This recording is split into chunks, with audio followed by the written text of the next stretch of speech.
So, yan. Isa pong mapagpalang umaga po sa ating lahat at clap offer mo tayo para kay Lord Jesus. So, yan. Ngayon ay handa na po natin ang ating sarili upang dumalog sa ating ah, pagsamba kay Lord Jesus. Na i-cleanse natin ang ating sarili at maging handa rin po tayo sa ating pagsisimula ng ating online Sunday service. Kung ano po kayo na ng ating live ay isa pong mapagpalang umaga po sa inyong lahat. At ngayon po dumaw po tayo sa opening song na pauna ni Brother Mark at pagkatapos po nun ay opening prayer ni Pastor Lito.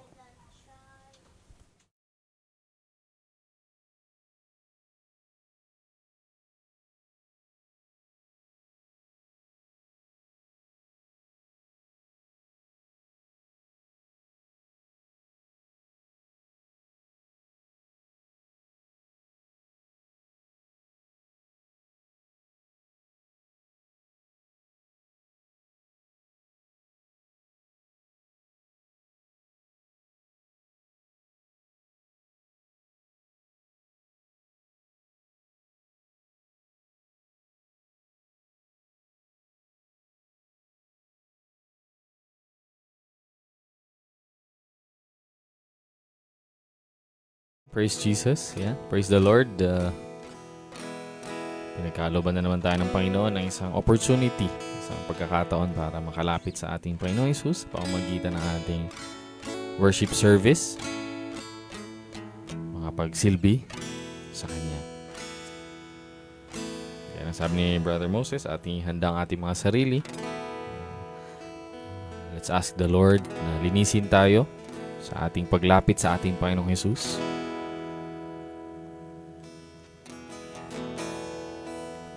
Yes, Jesus. Awitin natin ang ating opening song. Better is one day. Yan sabi ni David.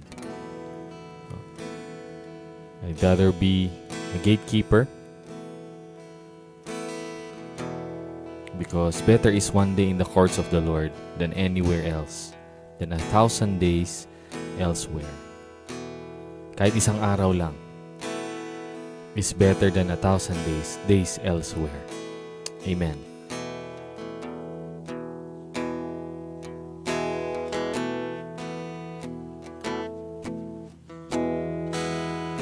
So, how lovely is your dwelling place, O Lord Almighty. My soul doth long and even faints for you.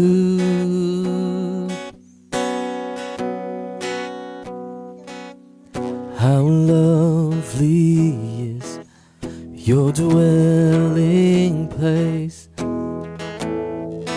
O Lord Almighty. My soul doth long and even faint for you. Better is one day, better is one day in your courts, better is one day in your house, better is one day in your courts than 1,000 elsewhere. Better is one day in your courts, better is one day in your house, better is one day in your courts, 1,000 elsewhere, 1,000 elsewhere.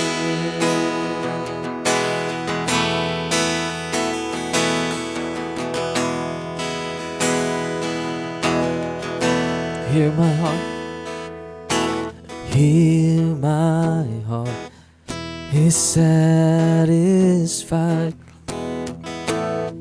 within your presence. I see beneath the shadow of your wings. Better is one day, better is one day in your courts, better is one day in your house, better is one day in your courts, 1,000 elsewhere. Better is one day. Better is one day in your courts. Better is one day in your house. Better is one day in your courts. 1,000 elsewhere. My heart and flesh cry out for you, the living God. Your spirit's water to my soul. I've tasted and I've seen. Come once again to me. I will draw near to you. I will draw near to you. To you.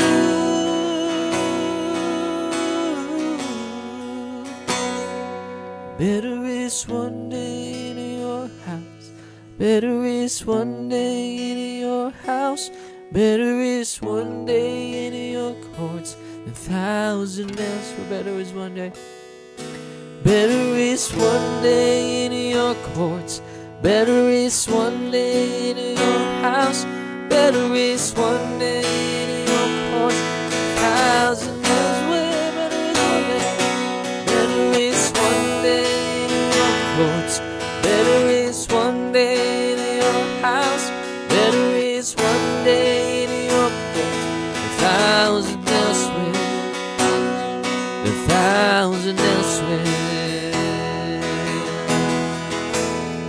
Jesus, would rather be in your house, Panginoon Jesus. Would rather be in your courts, Lord Jesus, than anywhere else in this world, Panginoon Jesus. Because in your house and in your courts is where you are lifted up in our midst, Lord Jesus. It's where we feel your presence, Lord Jesus. And where you meet us, Lord. Jesus. Praise you, Jesus.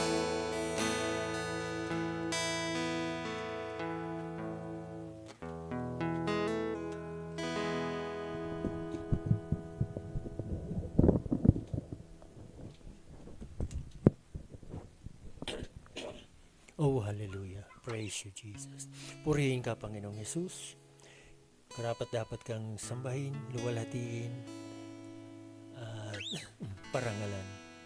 Tunay po, Panginoong Jesus, na kayo makapangyarihan, Panginoong Diyos, na siyang naparito sa sanlibutan na ito para mag-alay ng iyong sarili, magpabayubay sa krus, magtigis ng dugo, para nang sa ganoon, ang bawat mananampalataya sa iyo ay magkaroon ng lubos na kapatawaran mula sa aming mga kasalanan. Kaya po, Panginoon, lubos kaming nagpapasalamat dahil nariyan ka, Panginoong Jesucristo. Kung sa ganang amin po lamang, Panginoon, wala po kami magagawa dahil kami bilang mga nilalang nyo, Panginoon, mahina, subalit kayo ang makapangyarihang Diyos na siyang nagbibigay sa amin ng kalakasan. Makakaya po namin, Panginoong Hesus, na maging matagumpay laban sa anumang uri ng mga kasamaan, laban sa anumang uri ng mga tentasyon ng kaaway. Maraming salamat din po, Panginoong Hesus, dahil muli narito kami sa iyong bahay-sambahan na kung saan pinagkatiwala niyo po sa amin para tuwing ganitong araw, Panginoon, kami ay makapagtipon dito sa lugar neto para makapag-alay sa iyo ng aming mga buhay. Dalangin ko lamang po, Panginoong Hesus, ng aming mga buhay na ito ay maging kalugod-lugod at katanggap-tanggap sa iyong harapan. Ganun din po, kayo ang siyang patuloy na manguna at maparangalan sa bawat bahagi ng gawain ito, Panginoon. At ganun din po sa lahat nagtitipon na nasa kalipunan ng Top J Family, Panginoon. Lahat ng tumatawag sa iyong pangalan, Panginoon, na mula sa kanilang mga kalooban ay patuloy niyo pong samahan at patuloy na maranasan ng bawat isa sa amin ang iyong presensya.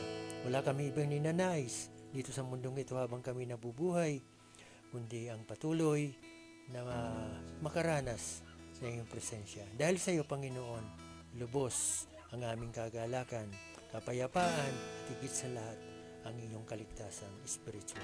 Muli, Panginoon, sa mga susunod pang sandali, kayo lamang po ang siyang patuloy na maitanghal.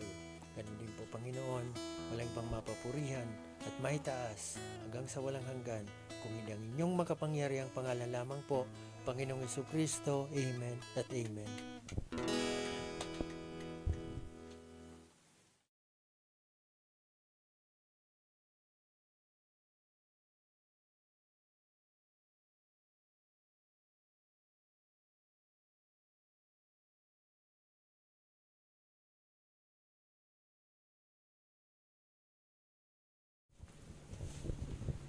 So, ngayon naman po, dumakal po tayo sa ginagawa every Sunday ang pag-reset ng tatlong chapters, ang Exodus 20, Psalm 62, and Philippians 3. At pagkatapos po nun ay dumako po tayo sa ating systematic Bible reading sa Psalms chapter 63.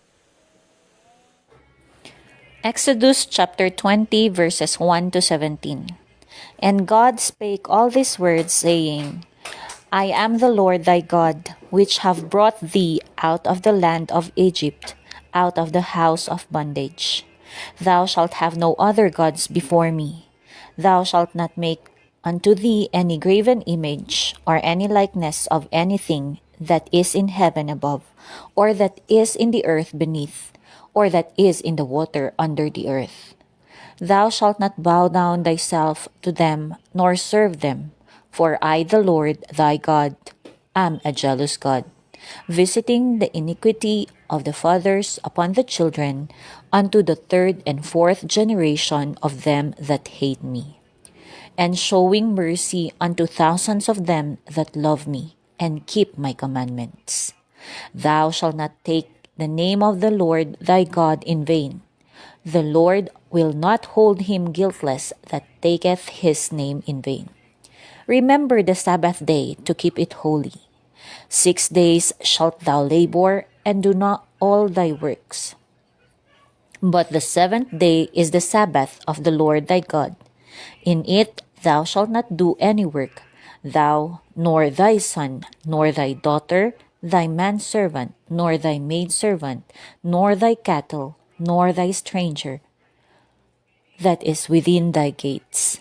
For in 6 days the Lord made heaven and earth, the sea, and all in them is, and rested the seventh day. Wherefore the Lord blessed the Sabbath day, and hallowed it. Honor thy father and thy mother, that thy days may be long upon the land which the Lord thy God giveth thee. Thou shalt not kill. Thou shalt not commit adultery. Thou shalt not steal. Thou shalt not bear false witness against thy neighbor. Thou shalt not covet thy neighbor's house. Thou shalt not covet thy neighbor's wife, nor his manservant, nor his maidservant, nor his ox, nor his ass, nor anything that is thy neighbor's. Psalm chapter 62 verses 1 to 12. Truly my soul waiteth upon God. From him cometh my salvation. He only is my rock and my salvation. He is my defense. I shall not be greatly moved.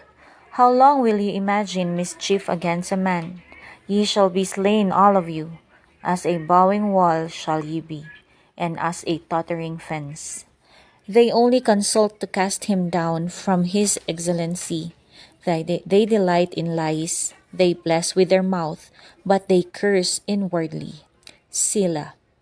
My soul wait thou only upon God, for my expectation is from him. He only is my rock and my salvation. He is my defense. I shall not be moved. In God is my salvation and my glory. The rock of my strength and my refuge is in God. Trust in him at all times, ye people. Pour out your heart before him. God is refuge for us. Selah. Surely men of low degree are vanity, and men of high degree are a lie, to be laid in a balance that are altogether lighter than vanity. Trust not in oppressions, and become not vain in robbery. If riches increase, set not your heart upon them. God hath spoken once, twice have I heard this, that power belongeth unto God. Also unto thee, O Lord, belongeth mercy, for thou renderest to every man according to his work. Psalm 62 verses 1 to 12. Philippians chapter 3 verses 1 to 16. Finally, my brethren, rejoice in the Lord. To write the same things to you, to me indeed is not grievous, but for you it is safe. Beware of dogs, beware of evil workers, beware of the concision. For we are the circumcision, which worship God in the Spirit, and rejoice in Christ Jesus, and have no confidence in the flesh. Though I might also have confidence in the flesh, if any other man thinketh that he hath whereof he might trust in the flesh, I more. Circumcised the 8th day, of the stock of Israel, of the tribe of Benjamin, and Hebrew of the Hebrews, as touching the law of a Pharisee.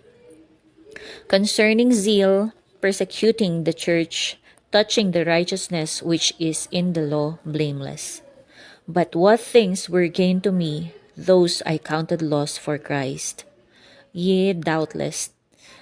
And I count all things but loss for the excellency of the knowledge of Christ Jesus my Lord, for whom I have suffered the loss of all things, and do count them but dung, that I may win Christ, and be found in him, not having mine own righteousness, which is of the law, but that which is through the faith of Christ, the righteousness which is of God by faith, that I may know him, and the power of his resurrection, and the fellowship of his sufferings, being made conformable unto his death, if by any means I might attain unto the resurrection of the dead, not as though I had already attained, either were already perfect, but I follow after, if that I may apprehend that for which also I am apprehended of Christ Jesus.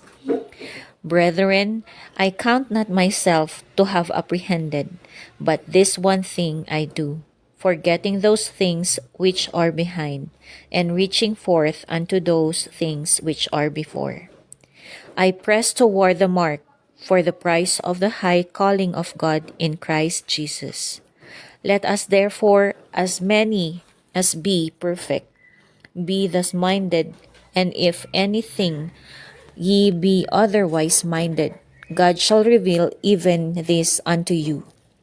Nevertheless, whereto we have already attained, let us walk by the same rule, let us mind the same thing. Philippians chapter 3, verses 1 to 16.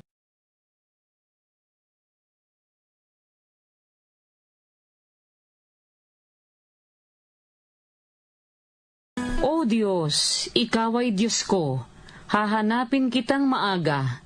Kinauuhawan ka ng aking kaluluwa, pinananabikan ka ng aking laman, sa isang tuyo at uhaw na lupa na walang tubig. Sa gayo'y tumingin ako sa iyo sa santuaryo, upang tanawin ang iyong kapangyarihan at ang iyong kaluwalhatian. Sapagkat ang iyong kagandahang loob ay mainam kaysa buhay, pupurihin ka ng aking mga labi. Sa gayo'y pupurihin kita habang ako'y nabubuhay. Igagawad ko ang aking mga kamay sa iyong pangalan. Ang kaluluwa ko'y matutuwa na gaya sa utak at taba, at ang bibig ko'y pupuri sa iyo ng masayang mga labi. Pagka naaalaala kita sa aking higaan, at ginugunita kita sa pagbabantay sa gabi, sapagkat naging katulong kita, at sa lilim ng mga pakpak mo'y magagalak ako. Ang kaluluwa ko'y nanunood na mainam sa iyo, inaalalayan ako ng iyong kanan. Ngunit ang nagsisihanap ng kaluluwa ko upang ipahamak, magsisilusong sa mga lalong mababang bahagi ng lupa. Sila'y mga huhulog sa kapangyarihan ng tabak, sila'y magiging pagkain sa mga sora. Ngunit ang hari ay magagalak sa Diyos, bawat sumusumpa sa pamamagitan niya ay luluwalhati, sapagkat Ang bibig nila na nagsasalita ng mga kasinungalingan ay patitigilin.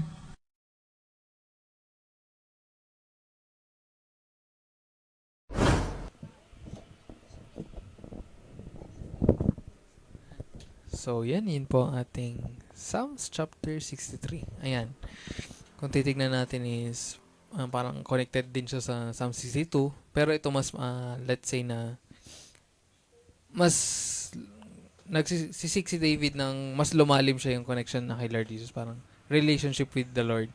Yun nga, hindi ibig sabihin na kilala mo lang is hindi mo na ididipin yung mga understanding mo kung paano yung relationship mo. Like, kung ano yung alam mo, yun lang. Dapat mag-explore tayo, lalimin natin yung pagtitiwala natin kay Lord Jesus. Plus, yun na rin yung sabi niya is yung, nahati kasi siya sa ibang mga parts na yung hunger na gusto pa nating alamin, parang supplyan ng ating spirit na I want to know you more, like yung mga ganun, di ba? And then yun na rin kahit na, and then sa next part yung paglapit niya kay Lord Jesus in difficult times, na hindi lang naman in difficult times na kailangan natin lumapit lagi kay Lord Jesus.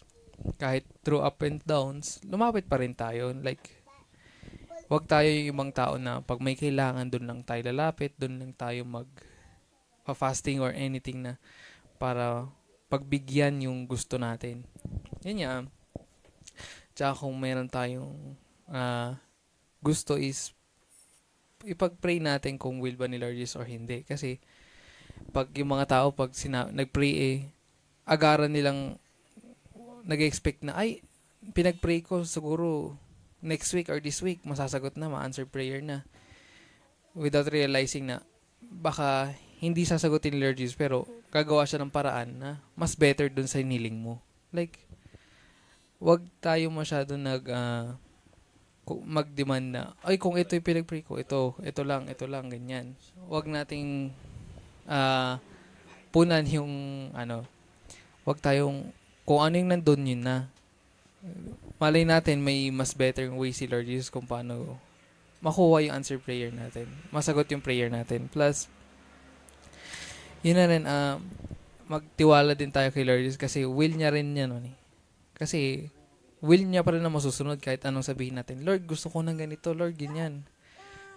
Pero yung will niya pala is way better sa na pinag-pray mo, sa pinag-isipan mo. So, yun ang magiging parang ultimatum natin is maging uhaw tayo plus magtiwala tayo sa Kanya. Plus, yun na rin even though na yung prayer natin is parang ang tagal niyang sagutin, pero sasagutin niya yan in His way and in His time. So, yan yun lang po ang aking short exhortation sa Psalms chapter 63. So, ngayon naman po ay bumalik na po tayo sa ating praise and worship.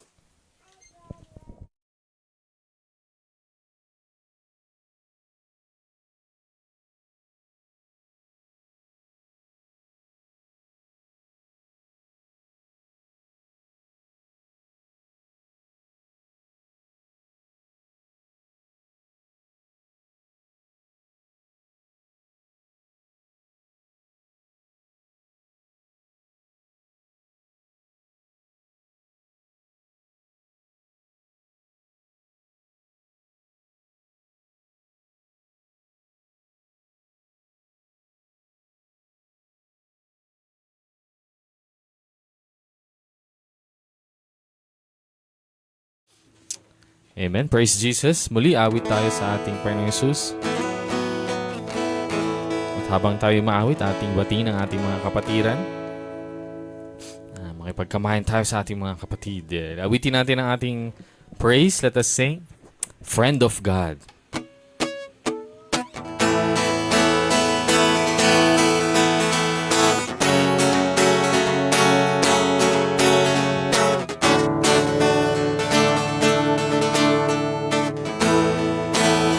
Sing, I am a friend. I am a friend of God. I am a friend of God. I am a friend of God, He calls me friend. I'm a friend. I am a friend of God. I am a friend of God. I am a friend of God. He calls me friend.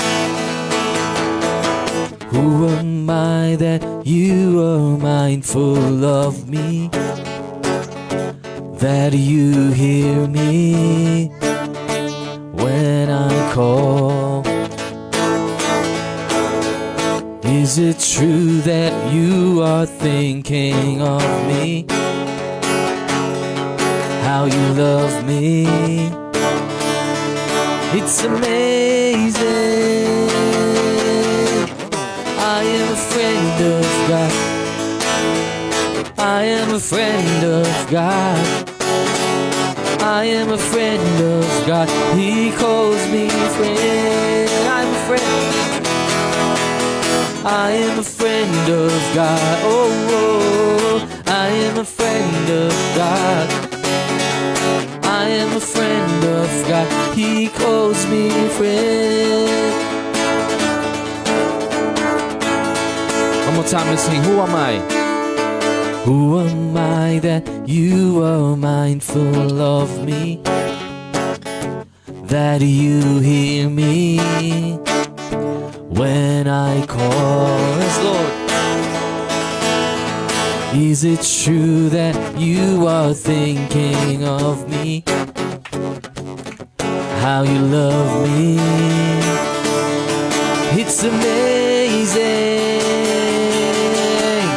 I am a friend of God. I am a friend of God. I am a friend of God. He calls me friend. I am a friend. I am a friend of God. Oh, oh, I am a friend of God.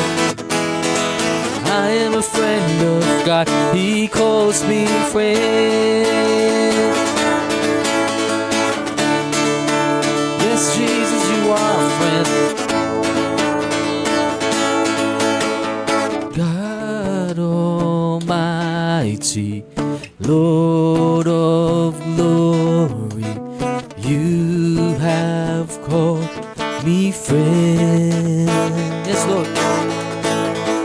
God Almighty, Lord of glory, you have called me friend. One more time, God Almighty. God Almighty, Lord of glory, you have called me friend. I'm a friend. I am a friend of God. I am a friend of God. I am a friend of God. He calls me friend. I am a friend of God. I am a friend of God. Oh, oh, I am a friend of God. I am a friend of God. He calls me friend. Yes, Jesus, you call me friend.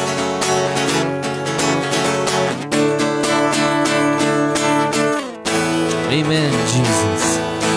Thank you for treating us like your friend, Panginoong Jesus.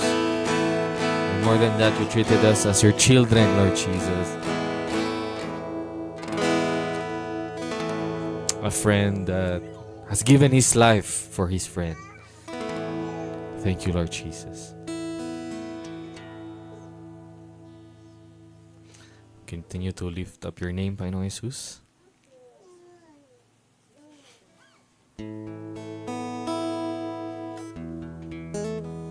Yes, Lord.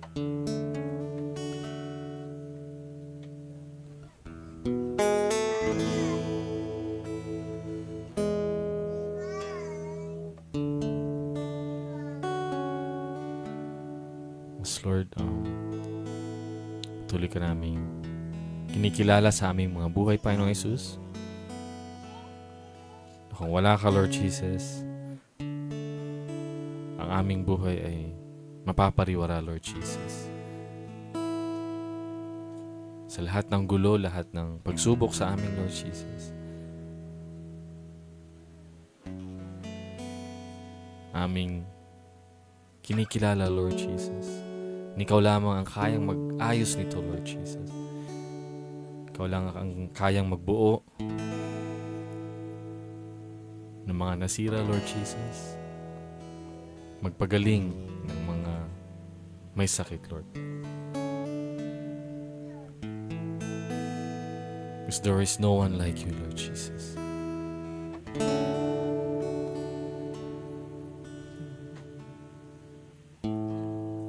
There is none like you. No one else can touch my heart like you do. If I can search for all eternity, Lord, and find there is none like you. Yes, Jesus. One more time, let's sing. There is none like you. No one else can touch my heart like you do. If I can search for all eternity, Lord, and find there is none like you. Your mercy flows like a river wide.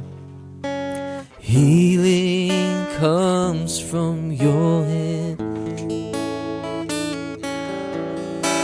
Suffering children are safe in your arms. There is none like you. Oh, there is none like you.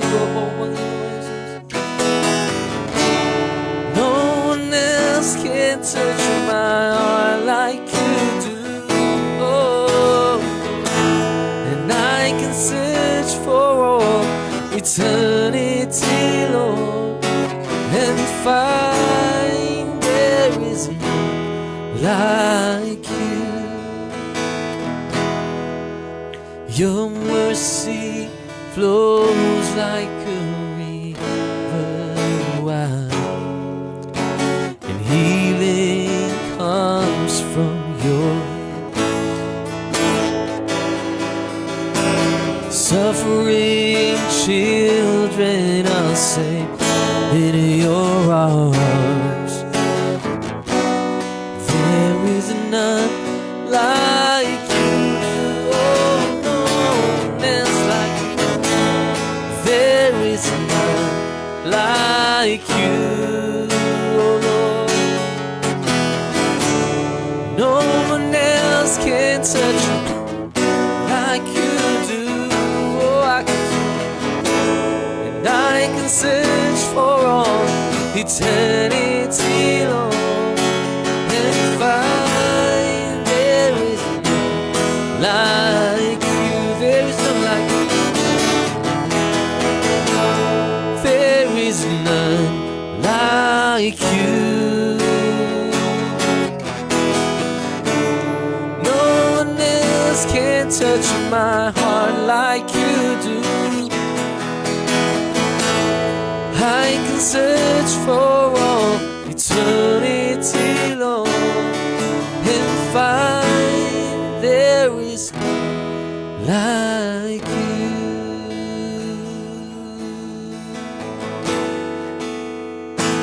Jesus, we declare, Lord, that in our lives there is no one else like you, Lord.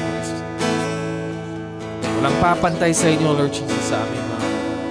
Ikaw lamang ang natatangi, Lord Jesus. No one else, Lord Jesus. Oh, yes, Lord.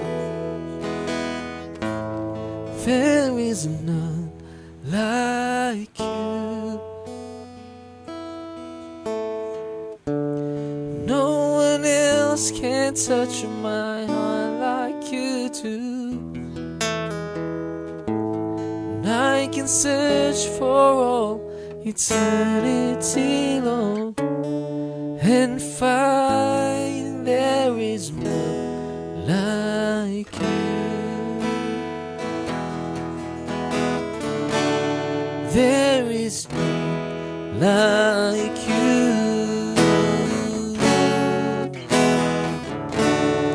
There is none like you. Yes, Jesus. No one else like you, Jesus. Amen. Amen.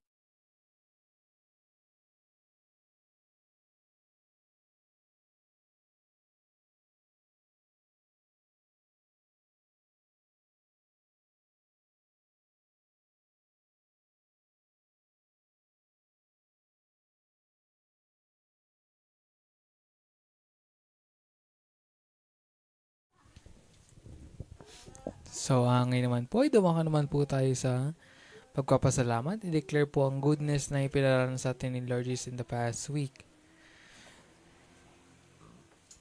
So, yun, napagpapasalan ko kay Lord Jesus sa bawat kalakasan, din sa kalusugan na rin. Plus, yun na rin,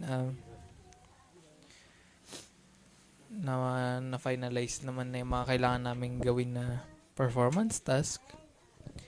And na rin yung sa organization na rin sa school, yung school org, ay student org na, ayan, somehow, maayos naman na sila, na alam na nila kung ano mga gagawin nila. Unlike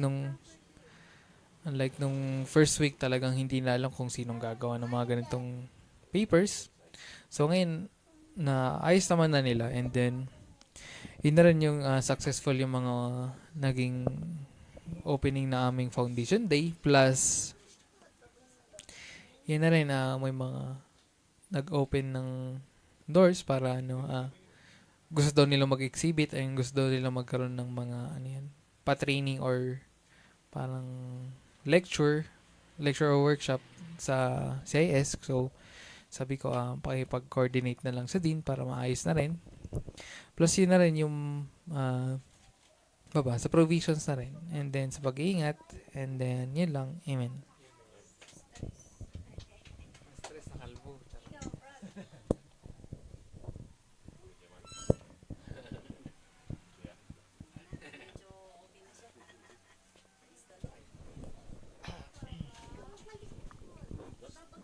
Amen. Purihin po ang ating Panginoong Jesus. Ngayon po ay pangalawang linggong paglapit ko po sa kanyang banal na harapan. Pinupuri ko po si Lord Jesus sapagkat alam ko po na may mayroon po siyang plano na hindi ko po alam sa ngayon. Pero may mga bagay na nagbubukas po sa aking unawa na sa ngayon pala ay kailangan palang ipahayag ang kanyang salita sa lahat ng mga sa mundong ito, sapagkat nakikita natin na iba na pala yung mundo natin ngayon na ginagalawan. Nadidiscern ko din na tinatawag niya ako para maghasik ng kanyang banal na salita. Ngayon nga naglalakad po ako sa Burnham, may nakita po akong book na pastor na yung binasa ko po tungkol po sa ating flesh at yung spirit, na marami pala sa mundo ngayon na dalawa lang pala yung, kumbaga, sa mundo natin ngayon ay family of the devils and family of Lord Jesus Christ, na kung tayo pala tinawag niya, dapat pala mabuhay tayo sa espiritu. Subalit napakahirap sapagkat nung binasa ko po yung verse na yun, Sa oras na tinanggap po natin si Lord Jesus, ang ating Panginoong Hesus Kristo, na siyang nagtigis ng dugo, nagpapako sa cross, tayo ay naging bagong uli, na ang ating lumang pamumuhay ay nabago na sa oras na tinanggap natin si Lord Jesus. Amen. Tinanggap ko po ulit na sagat na pariwara po ako. Nagkaroon po ako ng unawa na mga vision na yung pala, hindi lang pala sa, kumbaga, yung paghahanap buhay, pera, sabat, baliwala. Ang plano pala ni Lord sa atin ngayon ay magbago, mamuhay ayon sa kanyang pamumuhay, ayon sa Spirit, sapagkat ang ating ang ating lupang katawan pala ay tahanan ni Lord Jesus, tahanan ng banal na Espiritu. Hindi pala sa atin to na, kumbaga, tayo ay tahanan ng banal na Espiritu at dapat tayo ay mamuhay ayon sa banal na Espiritu. At ito ay magdadala sa atin kay Lord Jesus. Subalit napakahirap sapat maglalaban ang, kumbaga, maglalaban ang spirit at ang flesh. Napakahirap po kung tayo ay susundin ba natin yung gusto ng katawan natin o yung gusto ng banal na espiritu. Subalit dapat na pray lang po tayo lagi, sapagkat iba na po pala ang mundo natin ngayon. Nasa end of days na po tayo. Sa may mga katawagan po, kailangan ipahayag yung kanyang banal na salita, na mas marami pong makakilala sa ating Panginoong Hesus, sapagkat hindi po natin alam na isang araw bibiglay na lang po tayo, na biglang wala na po. Yung mga taong hindi po nahasikan ng kanyang banal na salita, masasayang po, sapagkat marami po ngayon ang hindi pa po nakakilala sa ating Panginoong Hesus. Kaya marami pong tinatawag si Lord, na may mga, siguro pong katawagan ko na kasangkapanin po ng Lord Jesus. Pinipray ko po kung ano po talaga yung kanyang will sa akin. Nananalangin din ako na pagkalooban niya ako ng lakas ng loob, na mamuhay ayon sa Espiritu. At ang hirap po, subalit alam ko po na walang imposible kay Lord. Yung plano niya ang masusunod, hindi ang sariling kagustuhan. Ngayon po, sabi ko kay Lord Jesus, nagpe-pray po ako na ang Lord, yung will niyo po ang masusunod sa akin, hindi po ang sarili kong kagustuhan. Wala pong magawa. Ako po'y alubok lamang. Naunawaan ko din po na ako po'y dumating sa mundong ito na hubad, tulad nga ng sinabi ni Job, na hubad po tayong darating sa mundo, hubad din po tayong aalilisan. Subalit, meron po tayong tungkulin pala, na saan tayo galing, bakit tayo nandito sa mundo, saan tayo paparoon. Kumbaga, binigyan ako ni Lord ng vision na ito pala ang tungkulin ko. Hindi lang pala ako dito na ito lang ako, na ganito. Meron pala ang purpose ang bawat isa sa atin. Bawat nilalang niya po ay mahal ni Lord. May mga purpose po pala lahat ang bawat isa sa atin. Yun lang po. Ang masabi ko lang po ay nagpapasalamat po kay Lord Jesus Christ na muli hinanap niya ako na parang isang tupang ligaw, na idinako niya muli sa kanyang kawan upang gabayan at upang ipakilala na siya ang lumalang sa akin at hindi ang sarili ko. Wala po akong kakayahan. Ako'y tao lamang. Kaya pala ako nandito na may purpose pala si Lord sa buhay ko. Amen. Amen po.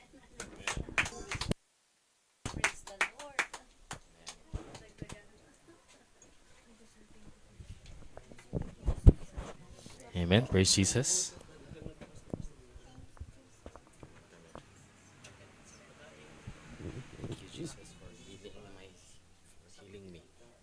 Thank you, Jesus, for healing me, for blessing us,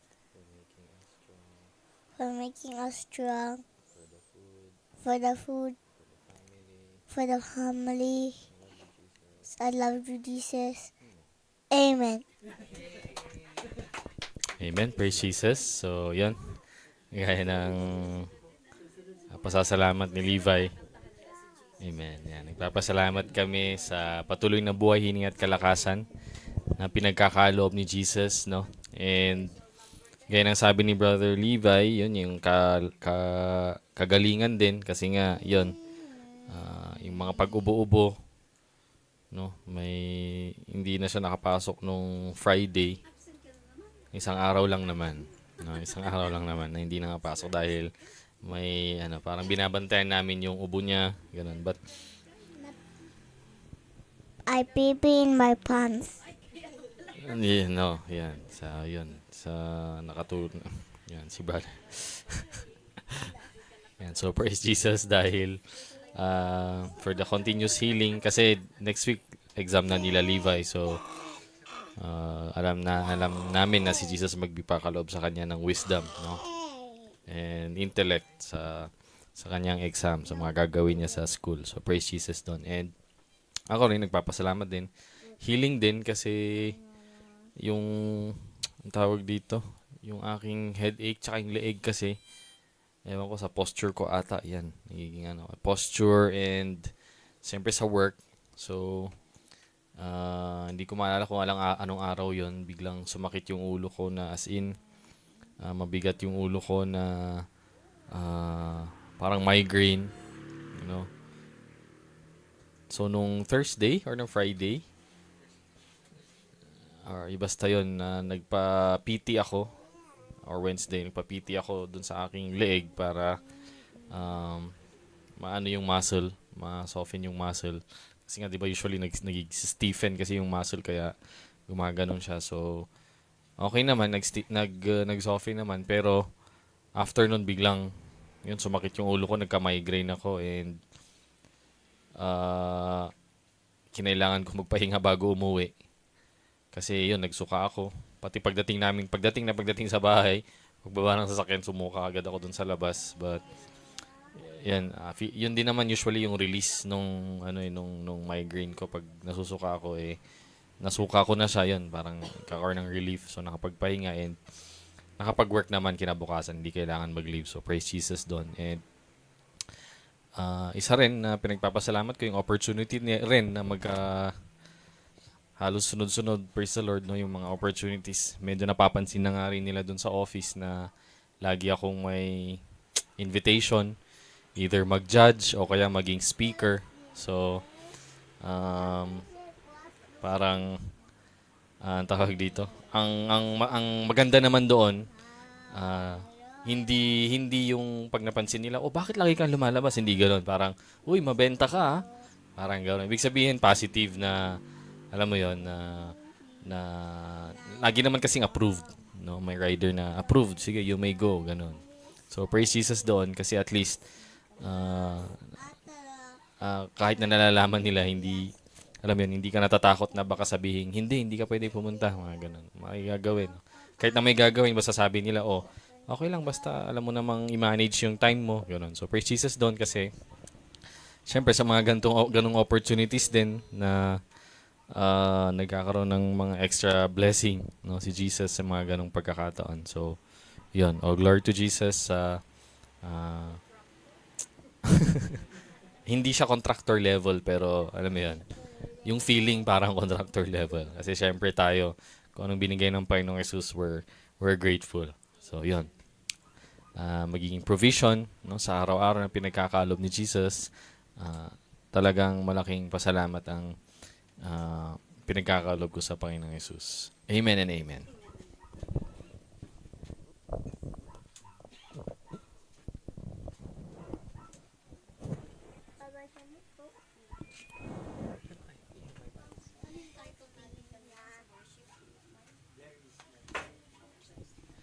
So, ngayon naman po, dumako naman po tayo sa pagbibigay at pagkatapos po ng pagbibigay, dumako po tayo sa pinakamalagang parte ng service, ang pakikinig sa salita ni Lord Jesus na natin ni Sister Anon.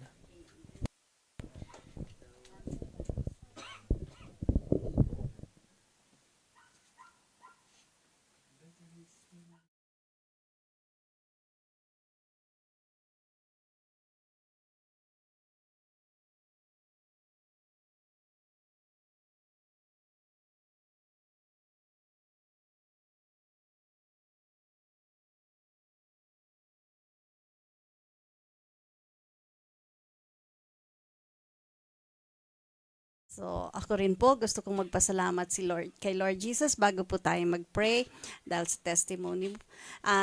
Last Wednesday, nagpa-check up po kami nung apo ko para i-monitor ko yung kanyang height at check weight. Ako rin para makita ko rin kung ako'y pumapayat o yung health ko, pero purihin ko si Jesus kasi hindi naman ako pumapayat. Tapos yung aking apo, medyo nag-increase naman siya ng more than 1 pound. So, ano ba yun? Hindi kilo, yung, hindi. Kasi hindi daw siya hindi naman daw siya kilo. Oo. Oo. Oo. So, tumaas siya ng 1.3 yata na sa kanyang Oo, sa kanyang weight. Oo. So, ayun, natutuwa ako dahil bumigat din siya dahil kuminsan nakakatakot din kang bata kapag nagkasakit.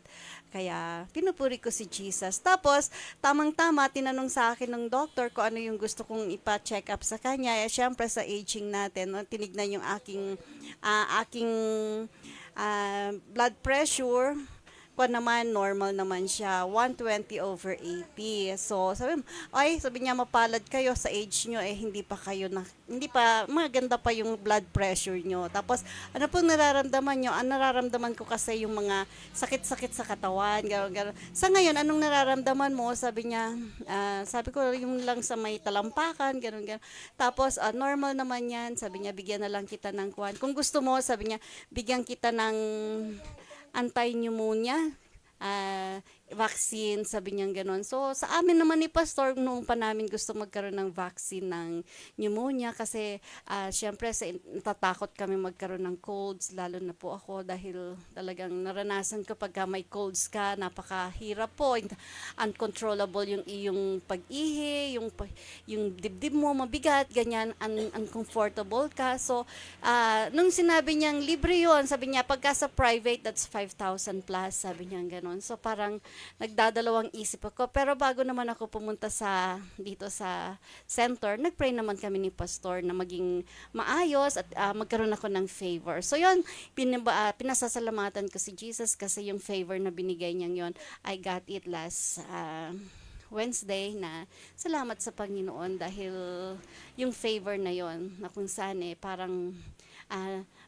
secured naman ako kay Jesus, pero hindi naman tayo oneness na talagang hindi tayo naniniwala sa gamot, pero ayun, salamat kay Jesus dahil nakuha ko yung gusto kong gamot noon pa. So, amen to that. So, bago po tayo mag-start, tayo po'y manalangin muna.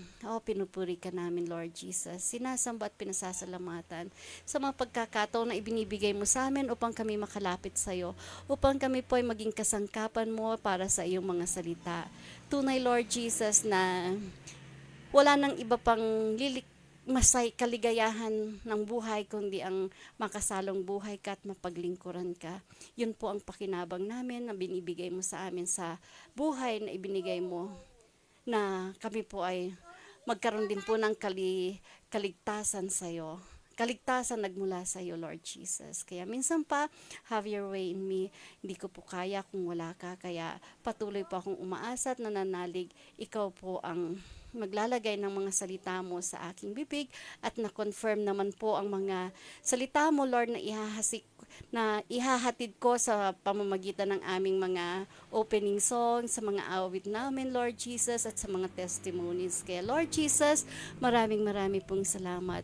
Tulungan mo akong maayos ang mga salita mo at maunawaan din po ng mga makikinig at maabot po ang lahat ng nangangailangan ng iyong mga salita. Thank you, Lord Jesus. Ang lahat ay magsabi ng amen and amen. Amen. So yon, pinupuri ko si Jesus dahil pagkakataon na naman na ako po'y maging kasangkapan niya. Kahit na alam ko po na hindi naman ako ganun katalino, hindi naman ako ganun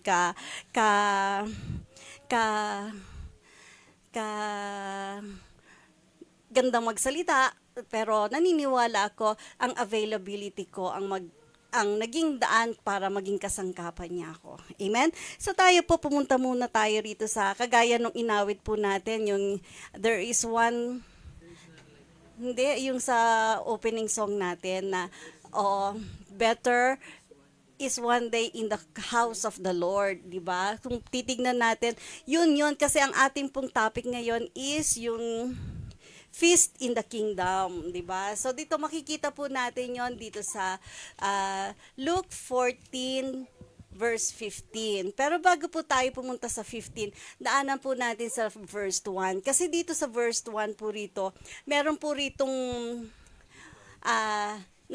in-invite si Jesus ng mga Pariseyo. Na kung titignan po natin, nung in-invite si Jesus ng mga Pariseyo, Sabbath po yon, na kung saan tinanong ni Jesus yung mga Luke chapter 14,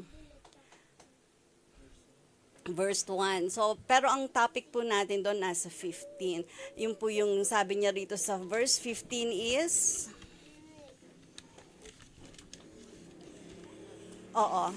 sabi niya, the parable of the great banquet, when one of those at the table with him heard this, he said to Jesus, "Blessed is the one who will eat at the feast of the kingdom of God." Diba? Kung titignan po natin, parang may celebration po. Nasabi nung kasama ni Jesus sa table, napakapalad naman ng mga makakakain at makakadalo dun sa feast of God, di ba? So titignan natin, napaka privilege ng mga taong 'yon. Pero ang nakakalungkot, marami ang hindi nakakadalo sa kanyang feasting. Kaya dito masasabi natin na dun sa verse 1, sabi niya ganon. Sa verse 1, diba? Ayan. Dahil alam nila na si Jesus ay matalino at saka si Jesus din ay dun sa feast na yan, sa Sabbath day na yan, nagkakaroon sila ng pakiramdaman. Pinakikiramdaman nila si Jesus, pinakikiramdaman din ng Pariseo si Jesus. Kasi dito merong may sakit, verse 2. Ang sakit nun is, manas? Anong daog sa manas na yon? Swelling of the body. So, in front of him was a man suffering from abdominal swelling of his body. Kaya doon makikita natin, kasi doon sa unang panahon, bawal po ang magpagaling sa Sabat. Gagalit po ang mga Pariseo kapag nagpagaling o kaya nagtrabaho ang mga tao during Sabbath, di ba? Kaya dito, tinanong ni Jesus, ano ba? Bawal ba? Okay lang ba sa inyo na sabi niya ganon, okay lang ba sa inyo na magpagaling o manggamot on the day of Sabbath?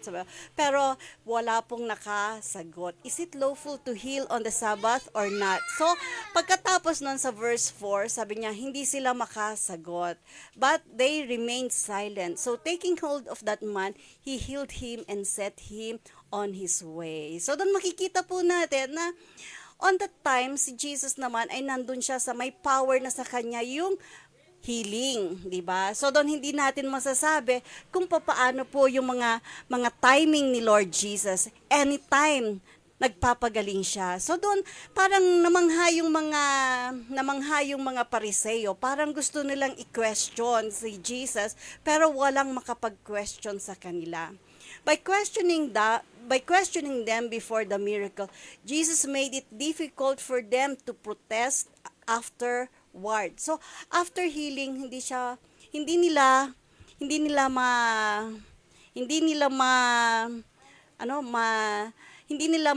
ma-evoke o hindi nila ma-stop o ma-question si Jesus sa pagpapagaling niya. Kaya ang nangyari doon, binigyan pa ni Jesus ng mas mahirap na palaisipan yung mga Pariseo. Sabi niya ganon, naghalimbawa siya. Sabi niya, if one of you has a son or an ox that falls into a well, sabi niya.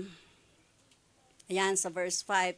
Then he asked them, if one of you has a child or an ox that falls into a well on a Sabbath day, will you not immediately pull it out? So doon, hindi sila makasagot, di ba? Kasi between life and death, yung sagot niya. Ano kaya? Ganon din sa atin. Ano kaya? Papasok kaya ako sa church? Sabing ganon. O saka na lang kasi may sakit yung anak ko, di ba? Ano kaya? Yung magtatrabaho ba ako o saka na lang kasi maraming bayad ang Sunday o kaya mas maraming tao ang Sunday. Ano kaya? Maglalaba kaya ako o wag na lang o a-attend ako? So yun yung mga kaisipan ng tao nung ibinigay niya ito, tinanong ni Lord Jesus. Kasi during that time nga, sabi sa Deuteronomy 5:14, sabi niya, law is specified for both humans and animals. Noon daw, maski na yung hayop natin, hindi mo pwedeng pagtrabahuhin yung mga oxen natin. Ganun ka faithful yung mga Pariseo sa pagsunod sa mga batas ng Diyos, 'di ba, ng law. Kahit na Sabado, sabi niya, but the seventh day is the Sabbath to the Lord your God. On it you shall not do any work, neither you nor your sons or daughter, nor your male or female servant, nor your ox, your donkey, or any of your animals, nor any foreigner residing in your town, so that your male and female servant may rest as you do. So dito makikita natin, yun yung law ng Pharisees, walang magtatrabaho, maski na yung hayop hindi mo magpapahinga sila. Lahat, maski na yung mga servant, wala day off, di ba? Ganun katindi yung pagsunod ng mga Pariseo sa Sabbath. So dito makikita natin, nag-leave si Jesus ng question, ano naman ang gagawin mo kung ang iyong anak at saka yung ox mo nahulog sa well. So, nasa desisyon natin ngayon yan, di ba? Kung tayo ay talagang susunod kay Lord Jesus o ano, nasa akin. Kaya doon ang mga Pariseo, kung minsan, hindi sila makasagot, wala silang maisagot. So dito, it is by questioning them before the miracle, Jesus made it difficult for them to protest afterward. Then, sabi niya rito sa verse 7.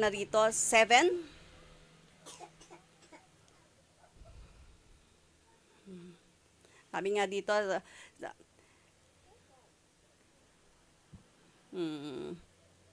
sabi niya sa 7, when you notice how the question, tapos nakita na nasa hapag sila kasi nasa dinner sila, kumakain yung mga Pariseo tsaka si Jesus. Tapos habang siya po ay nagpapahayag ng mga parables sa mga Pariseo, meron po siyang napansin sa verse 7.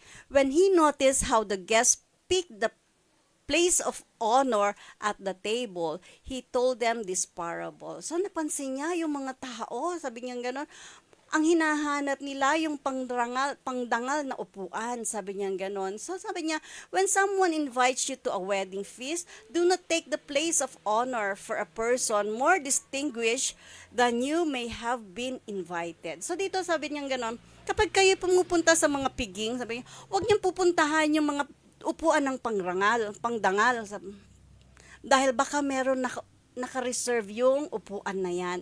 At pag dumating yung naka-reserve na upuan dyan, baka mapahiya ka, ililipat ka. Diba? So doon makikita natin, si Jesus, tinuturuan niya tayong maging humble sa pagsunod. Huwag tayong parang Pariseo, na kung saan makikita natin na itinataas natin yung ating sarili, di ba?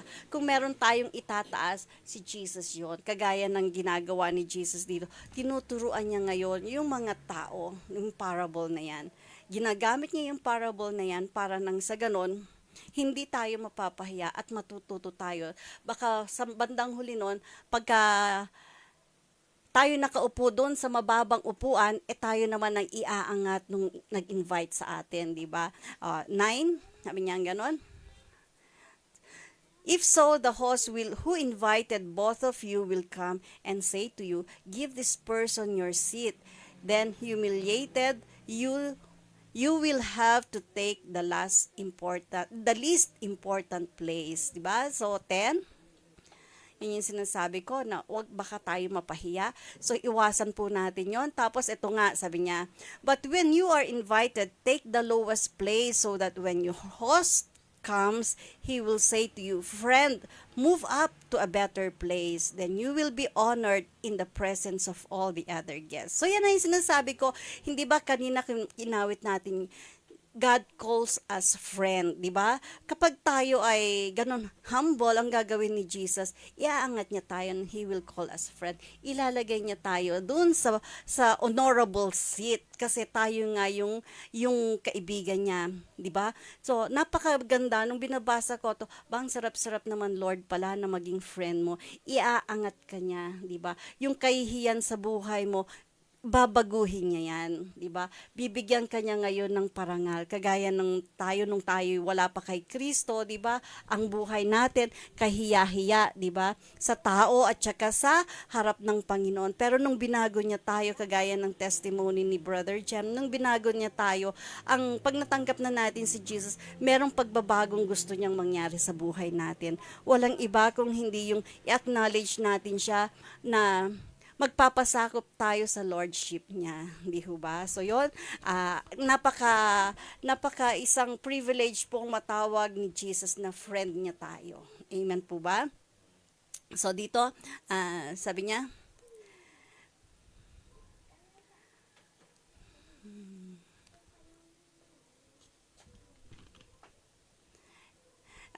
sa kagaya dito po sa Mark 12:39. And have the most important seat in the synagogue and the place of honor at banquet. Ito yung mga Pariseo din na the most important one, ilagay mo nga sa 29 ba yan? Hindi, sa 38, Mark. Oo. Watch out for the teachers of the law. They like to walk around in flowing robes and be greeted in the marketplace. Yan yung mga gusto ng mga Pariseo, 'di ba? Gusto nila lagi silang ginagalang, 'di ba? Alam natin yung mahaba ang damit, 'di ba? Lahat sila gusto nila, lahat ng honor nasa kanila, 'di ba? 39, and have the most important seat in the synagogue and the place of honor at banquet. Yan yung mga Pariseo na gusto talaging nasa doon sa kataas-taasan, honorable place siya. Ayaw ng Panginoon yung ganon. Gusto niya remain humble po tayo. Di ho ba? Kaya dito yung mga sinasabi niya pong kilos ng isang mananampalataya o sumusunod kay Jesus. Gusto niya si Jesus yung ating Lord. Hindi tayo yung nasusunod dito. Kasi sa mga Pariseo, sumusunod sila sa kautusan. Pero hindi sila nagpapasakop sa ating Panginoon. Kasi si Jesus yung Lord of the Sabbath. Hindi natin wini-worship o hindi natin iginagalang yung araw kung sino yung Panginoon ng Sabbath. Amen po ba yun? Oo. For everyone who exalt himself sa 11, ito yung isa pang na habang ako ay nagme-meditate, ito isang tumimo rin po ito sa akin, yung verse 14 ng 11, Luke 14 verse 11. For everyone who exalt himself will be humbled, and he who humbled himself will be exalted. Diba? So, makikita natin dito, alala ko yung mga pinapanood natin, yung mga Nepo babies, di ba? Kung saan makikita natin na binigyan ng parangal yung kanilang mga material na bagay, di ba? Pero dahil sa mga status symbol na yan, meron siyang ganito, ang mamahal ng mga Rolex, tapos magkakain sila, magkano yung mga bills nila, 100,000, one eating lang, ganyan, di ba? Pero nung na-expose sila, kahiya-hiya, sapagkat ang pinanggalingan ng kanilang mga pagka-social nila, ang pinanggalingan ng kanilang mga karangya o kaya tinatamasang mga comfort zone nila is galing sa corruption, na kung saan meron akong nakita doon yung vice mayor siya, sabi niya yung anak niya, kung humingi ng pera sa kanyang magulang, kung humingi ng present pag birthday, ganyan, syempre siya vice mayor lang siya, kaya kung titignan natin yung mga bata, kasi sila yung naging cause para maging corrupt yung kanilang magulang. Kasi nga, ayun nga, yung mga hinihiling nila dahil tayong magulang, mahal natin yung ating mga anak, di ba? Kung tutuusin lahat ng gusto nila, kaya sana maibigay nating lahat, di ba? Pero yun nga yung mga challenges nung ako'y nagpapalaki ng bata, deprived sila sa mga maraming bagay. Nagpapasalamat ako, tinuruan ako ng ganun ni Jesus. Kasi natuto kami na manampalataya at umasa kay Lord Jesus. Ngayon naman, nararanasan na nila ngayon ang mga bagay-bagay na hindi nila naranasan nung bata. Okay? Naalala ko yung, yung apo ko na hindi siya pumapasok, ganyan.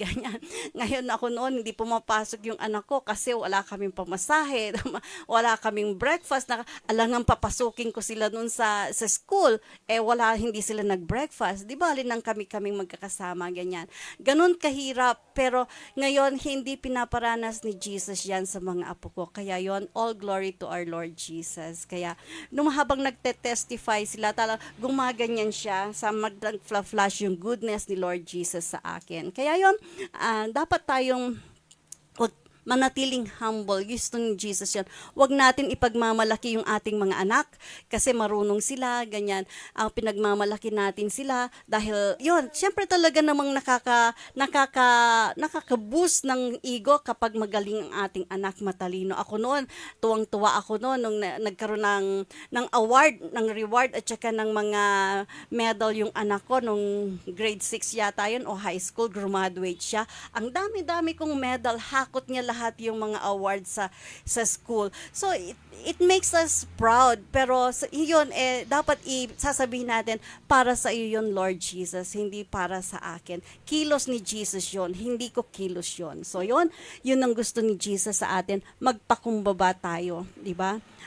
Wag tayong masyadong mapagmalaki, wag tayong masyadong mapagmataas. Let's maintain humbleness, humility to ourselves, di ba? Kaya yon, pinupuri ko si Jesus. Ngayon, dun po sa ating team, meron po rito yung team na nasa 15 na po tayo. Nasa 15 na tayo. Lipat tayo sa 15. Ito po talaga yung main topic natin. Luke 14 verse 15. Jesus tells the parable of the great feast. Hearing this, a man sitting on the table exclaimed, "What a privilege it would be to get into the kingdom of God." Amen? Hindi ba tayo rin kapag may birthday party, ang saya-saya natin? Naalala ko noon yung mga bata, may party kaming pupuntahan kasi meron children ministry dito ng lunch. Sabi nung isang bata, "Lola, pupunta kami ng party." Doon kila Naxus. Alala ko yon, sila, kasama ko, nandito sila Isko. Tapos nagkita kami doon sa wala pa kami sa party. Ang saya-saya na namin. Naku, sabi nga, kita tayo doon. Opo. So, nung nagkita kami sa party, masaya kami, di ba? So, what more kung ang pupuntahan natin is feast ng kingdom of God. Alam naman natin kung may kingdom, merong king. At ang king na yon, walang iba kung hindi si Jesus. Di ba? So, sabi niya gano'n. In 16, Jesus replied with this illustration. So, sabi niya, a man prepared a great feast and sent out many invitations. So, dito, yung man, si Jesus dito, ang nagbigay ng parable. Sabi niya sa 16, verse 16, Jesus replied, "A certain man was preparing a great banquet and invited many guests." So, isa tayo sa mga guests na yan, di ba? Kung titignan natin, privilege tayo maging guests, di ba? Nung unang panahon kasi, 2 beses nag-i-invite yung maghahanda. Custom nila is, una, i-announce nila na kami magkakaroon ng party, sabing ganon. Pangalawa, i-invite niya yan lahat ng mga gusto nilang mga friends niya, di ba?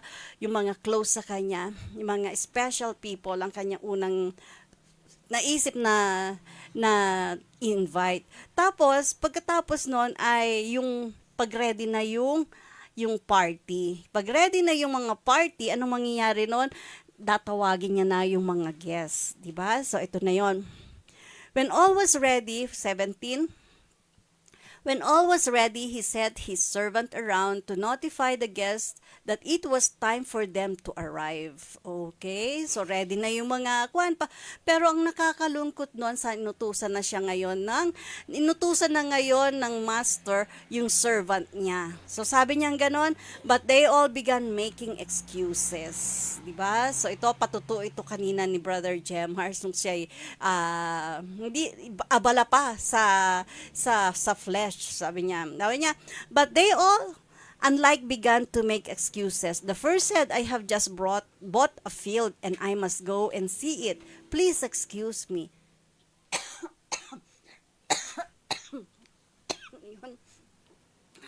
So doon makikita natin na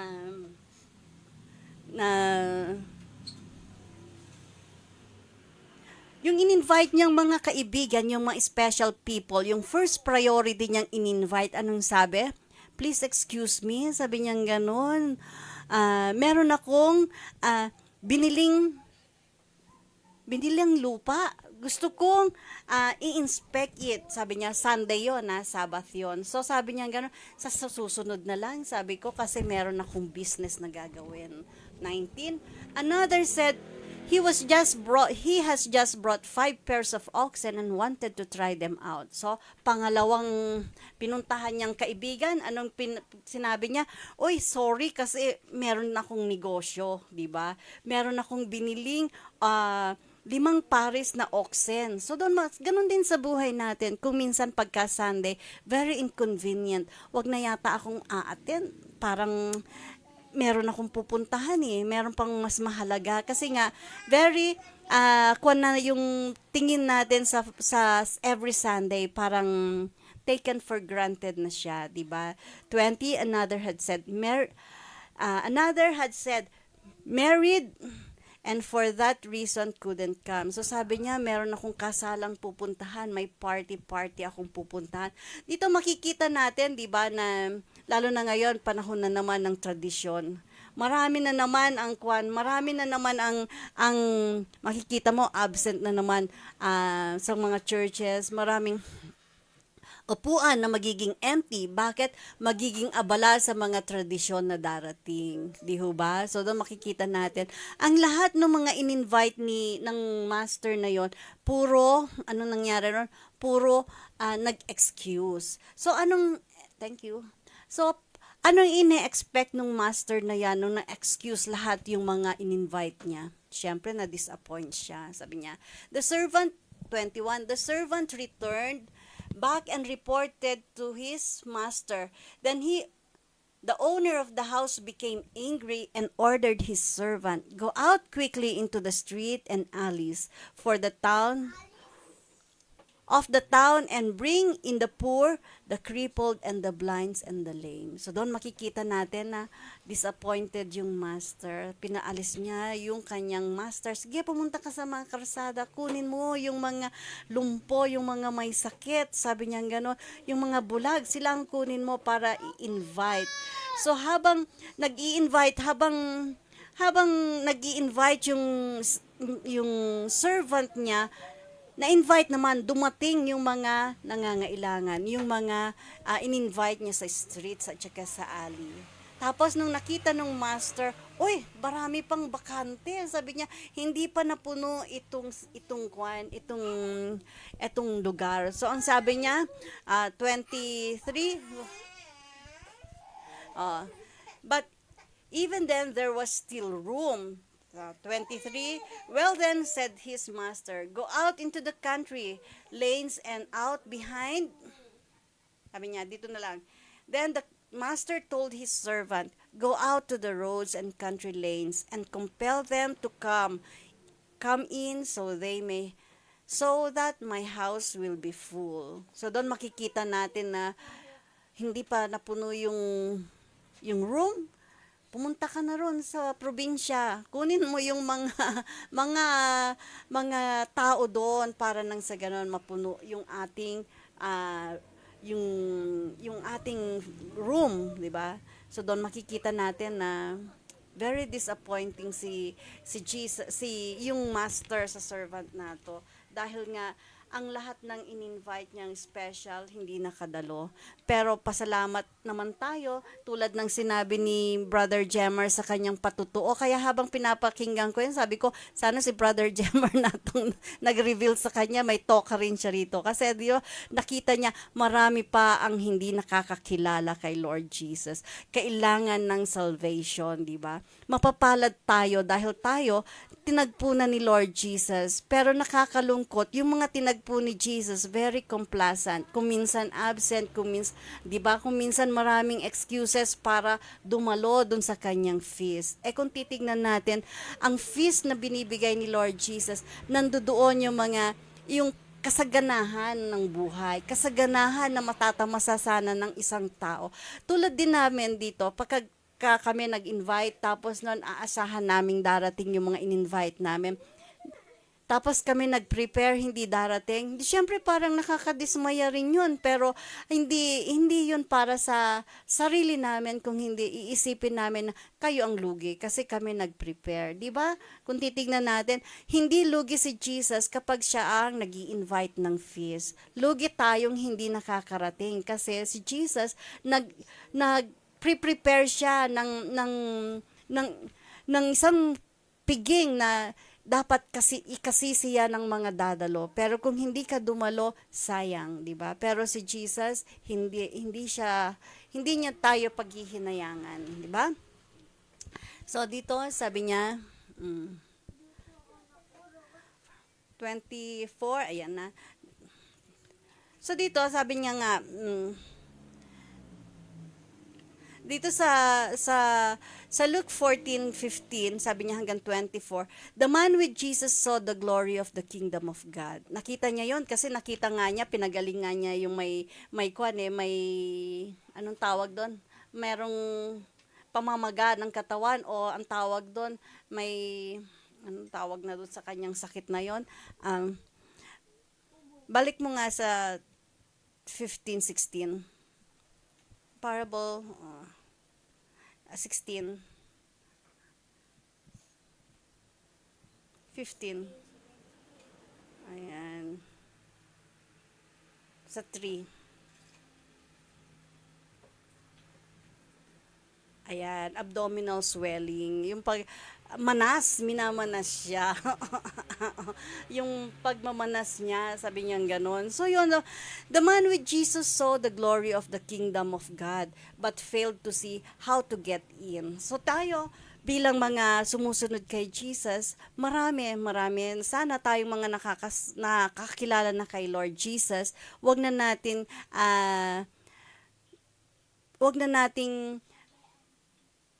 po nating pabayaan na hindi tayo makapasok dun sa kingdom of God, di ba? Kasi dahil sa mga excuses na ginagawa natin, tulad ng sabi ni Brother Jemar, di ba, kanina, na iba na ang panahon ngayon, napakasama na, di ba? Wala na, kumbaga sa parang hindi lang na ispalto yung mga mukha ng mga kontraktor na yon, di ba? Pwede rin maging matigas din yung ating mga espiritu, yung ating kalooban, kapag hindi tayo nanatili na maging tapat kay Lord Jesus, di ba? Kumbaga, ang kakapal ng mukha kasi nakita mo, namamayagpag po sila sa karangyan ng buhay. Samantalang makikita mo yung mga mahihirap, naglilimas sila ng baha. Hindi na nga umuulan, pero hanggang ngayon meron pang baha sa paligid nila dahil sa love of money, di ba? Sana hindi po ganon, katulad ng sinabi ni Brother Jemar kanina, hindi lang pala yung paghahanap buhay ang mahalaga sa atin. Mahalaga rin magpasakop tayo kay Lord Jesus. Kung ano ang kanyang nilalayon sa ating buhay, pabayaan nating manaig. Pabayaan po nating manaig yung kalooban ni Lord Jesus sa buhay natin. Para nang sa ganon, tayo po ay makaranas ng kanyang kagandahang loob, ng kanyang mercy, at saka yung grace na kagaya ng kinanta natin kanina, di ba? Jesus' story shows how we often resist God's invitation to His banquet because it's inconvenient. Totoo naman, kung minsan din, maski sa amin, pag Sunday na dumating, di ba, parang Sunday, parang ang dami-dami naming liligpitin, ang dami-dami naming gagawin, ganyan. So, may inconvenient, maski na pag-pray natin, di ba? Pag nagpre-pray tayo sa quiet time natin, parang ang dami-daming ipapaalala ng ating Panginoon. Ay, kagaya nung nandito yung apo ko, ay, sandali, habang magpe-pray na lang ako, maalala ko, wala palang kumot, baka lamukin siya, ganyan. So, may stop na naman yung prayer ko. Mamaya, pagka ako umaga na, hindi, nakalimutan mo na yung prayer mo, na ipanalangin yung buong, yung mga bagay-bagay na inililid sa atin ni Lord Jesus. So, marami inconvenient talaga pagka tayo na kay Jesus. Minsan nandiyan na pagka meron na tayong kagaya meron tayong nandito tayo sa gawain, inaantok na tayo, 'di ba? Kung minsan nandun sa cellphone, nandun yung mga distraction, inconvenient talaga, totoo 'yan. Pero dapat mapaglabanan natin 'yon para nang sa ganun it is a reverence natin kay Lord Jesus, di ba? Buti nga hindi na tayong kagaya sa simbahan, di ba? Tatayo tayo, luluhod ka pa, di ba? Hindi na ganun sa atin nga, umupo ka o hindi, okay lang, kumain ka pa sa church, pwede, di ba? Samantalang pagka nandun ka sa mga conference room, di ba? Halimbawa, dun sa school, ganun ba, pwede ka bang kumain anytime dun sa classroom?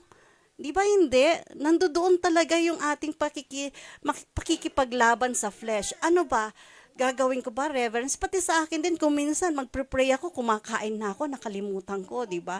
Yun yung mga inconvenience na dinadaanan natin kapag tayo ay lumalapit kay Lord Jesus. Amen po ba? Whether the excuse is business, marriage, wealth, or anything else, we can resist or delay responding to God's invitation. Totoo naman yun, di ba? Kahit na anong mga invitation na yan, pwede natin i-resist. Sinong i-resist natin kapag may mga pag-iisip, meron tayong pagkwakwanan, hindi ba ang pag-i-resist natin si Jesus kapag tayo ay nabibingit sa dalawang desisyon, di ba? Sinong pipiliin ko? Yung business ko o yung Sabbath? Yung trabaho ko, yung Sabbath, yung may sakit o ano, hindi ba lagi na lang, di ba, maintindihan ni Jesus. Sa next Sunday na lang, di ba? Lagi tayong ganon. Ang response natin sa invitation ni Jesus is, nadidelay, di ba? Pero yun daw ang sabi ni Jesus, huwag po natin gawin yun. Ipakita natin na tayo talaga ay umiibig kay Lord Jesus. Hindi lamang sa bibig, kundi pati sa gawa. Amen? Are you making excuses to avoid responding to Jesus' call? Sagot na lang po natin yan. Jesus says not to make excuses. The time will come when Jesus will stop inviting us and it will be too late to get into the banquet. Okay? Minsan sa family ko, ganun din. Meron akong anak, kahit anong klaseng invite ko, ayaw pumunta sa church. Wala akong magagawa kasi yun ay desisyon ng isang tao. Ganon din tayo. Lahat tayo, binibigyan tayo. Free will natin yan kay Lord Jesus. A-attend ba tayo? Makikinig ba tayo? Mag-pray ba tayo? Aangkop ba tayo sa regulation ng church? Nasa atin yun, di ba? Nasa atin yun. Pero tatandaan po natin, pagpasok natin sa langit, meron regulations doon. Meron rules doon, di ba? Tulad ng paggamit ng puting damit, di ba? Bago ka pumunta roon, meron kang gagamitin na puting damit. Ano yung ibig sabihin ng puting damit? Yung garments na yon, yung righteousness ni Lord Jesus. Amen? So doon, makikita natin yon na tulad noon, sabi niya dito, kagaya ng nauna kong nasabi, it was customary to send 2 invitations to a party. The first, kagaya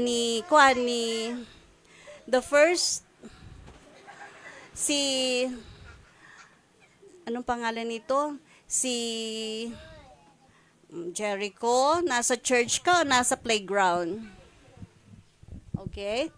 Okay? The first is to announce it, and the second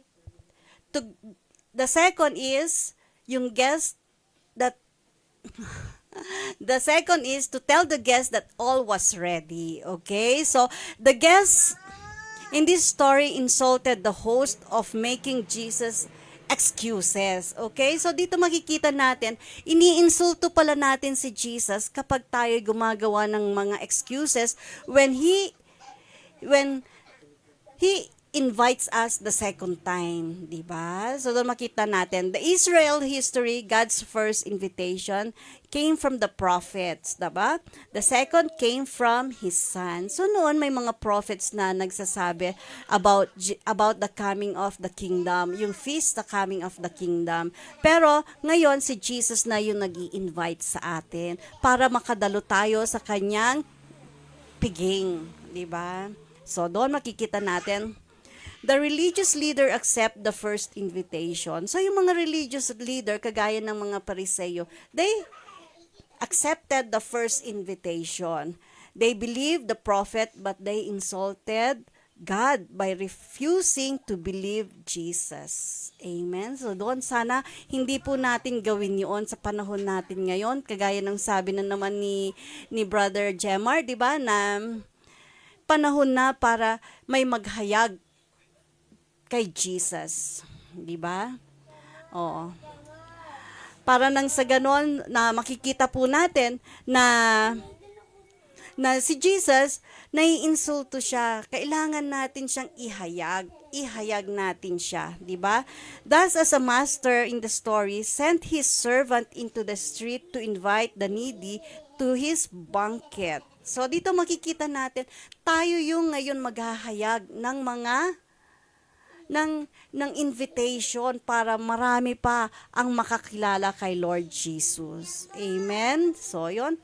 Napakabuti ni Jesus. Lagi siyang nagbibigay ng second chance para sa atin. Katulad ng mapatutuo, narinig ko kanina, may second chance siyang binibigay para tayo makalapit, maka-attend tayo sa banquet ni Lord Jesus. Diba?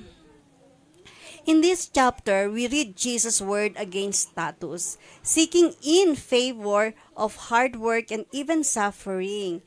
Let not lose sight of the purpose of all our humility and self-sacrifice. So dito makikita natin na yung mga tinuro ni Jesus na humility sa atin kanina, kagaya dun sa pag-upo sa pinakamababang upuan, diba? Dapat wag natin yun iwalang bahala dahil nakapag-umpisa na tayo. Nakapag-umpisa na tayo ng magsakripisyo kay Lord Jesus, di ba? Kasi yung a joyous banquet with our God, hindi natin yun makakamtan sa mundo. God never asked us to suffer for the sake of suffering. Hindi naman tayo pinagkakwa ni Jesus pinagsasakripisyo para lang magsakripisyo tayo. Totoo nga gusto niya tayo magkaroon ng magandang buhay, masayang buhay. Kaya lang, ang kasalanan ang naglalayo sa atin para tayo ay makalapit at makamtan natin yung maganda at masaganang buhay na ibinibigay ni Lord Jesus sa atin. Di ho ba? Kumbaga sa kwan, ini-invite niya tayo. Di ba?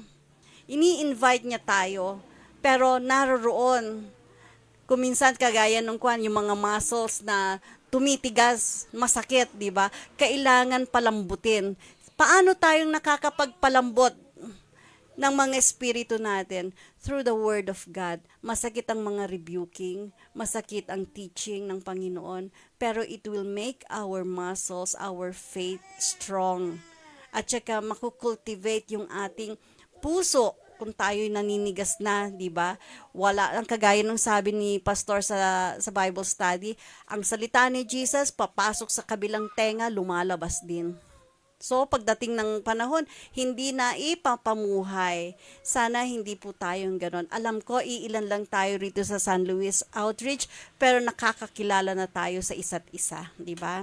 No compromise, wala ring mga high-headed, di ba? Dapat naroroon palagi yung standard ni Jesus ang katwiran na ating ipapamuhay sa araw-araw o sa oras-oras ng ating buhay. Hindi yung Kristiyano ka ngayon, bukas pag nasa work ka na, nasa school ka na, nasa bahay ka na, hindi na ikaw yung kapatid na nanggaling sa church ng Taft J. Amen? So dito makikita po natin, He never asks us to give up something good unless He plans to replace it with something even better or best. Amen?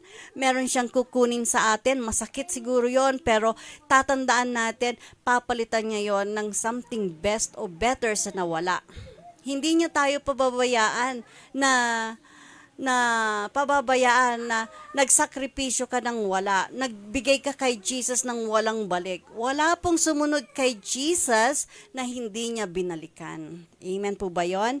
He is not calling us to join Him in a labor camp but in a feast. Okay? Ang panawagan ni Jesus, hindi para mag-labor tayo sa camp.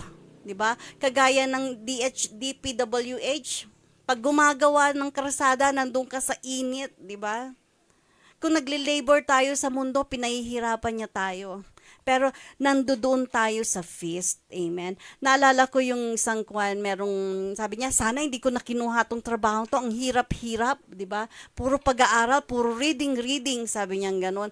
Ang dami-dami kong trabaho, pagod na ako, sabi niya gano'n, ate, sabi niya.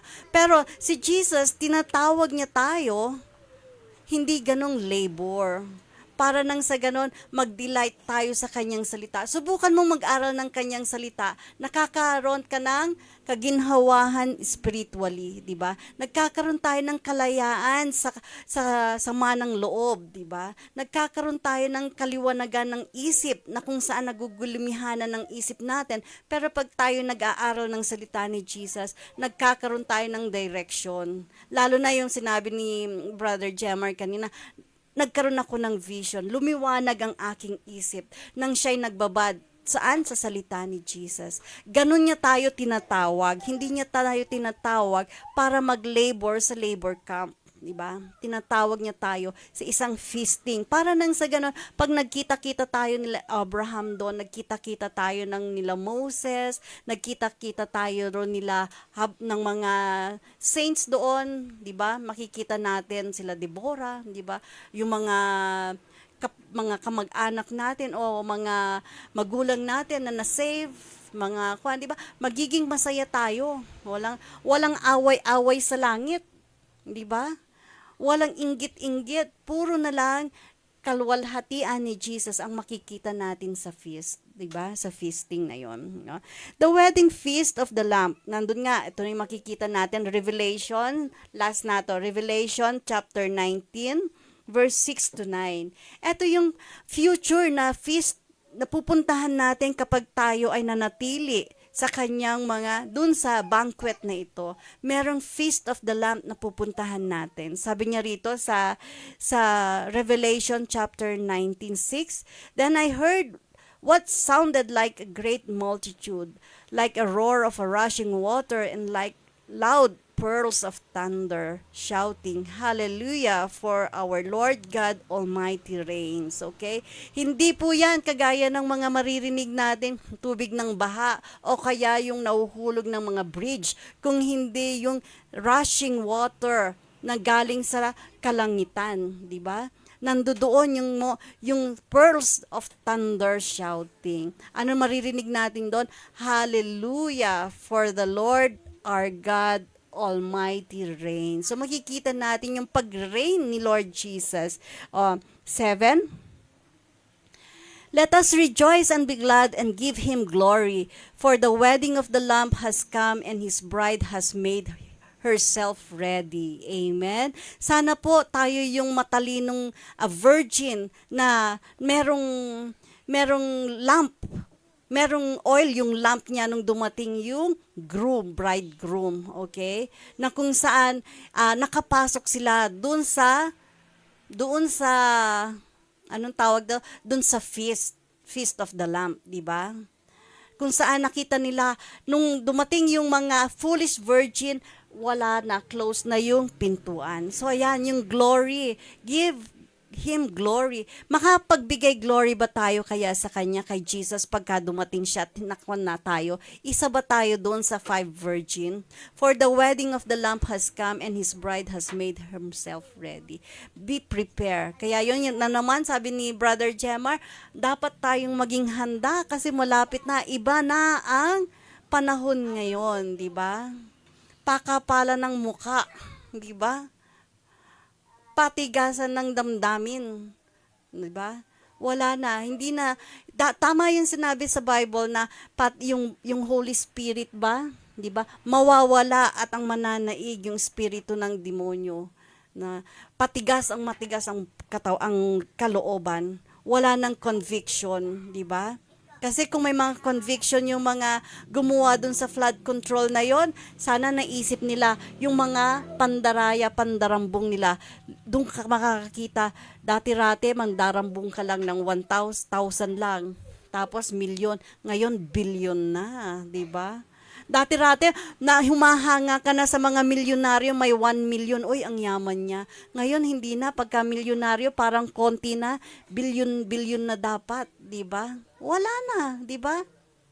Wala nang value yung 1 million, parang, wala na, di ba? Dati-rate, 1 million, uy, di ba? So yun, pasalamat tayo kahit walang laman ang bulsa natin, masaya tayo, di ba? Hindi tayo pinapabayaan ni Lord Jesus, kinakasangkapan pa niya tayo at nakikita natin yung kamay niya na nagpro-provide sa atin. Yung presence niya na nagbibigay ng peace sa atin, nagbibigay ng safety, nagmumotor yung mga anak ko, nagda-drive sila.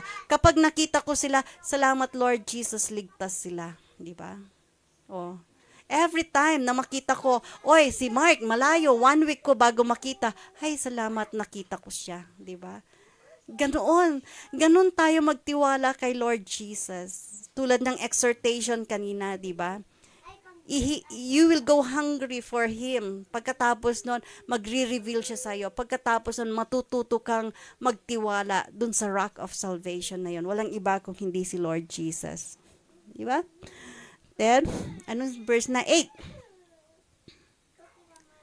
Fine linen, bright and clean, was given her to wear. Tingnan mo yan? Her linen stands for the righteous act of God's holy people. Kaya yung sabi ni Brother Jemar, yung Holy Spirit, inaangkin niya yung ating katawan. Dahil yun ang templo ng ating Spirito, ng Holy Spirit. So yun, sana pag tayo dumating, fine linen ang wear natin. Hindi black o kaya robe ng ano ba yung mga, di ba? Ng mga, di ba? Yun. Okay. Amen. So, let us be glad and rejoice. Okay. So, yun, napakabuti ni Lord Jesus dahil sa mga kanya. Sana po, madatnan tayo ni Lord Jesus na nakadamit tayo ng fine linen. Diba? Bright and clean. Walang dungis, walang mancha yung ating sinusuot sa party ni Jesus doon sa lamp na kung saan sa Feast of the Lamp na tayo mai-invite doon, di ba?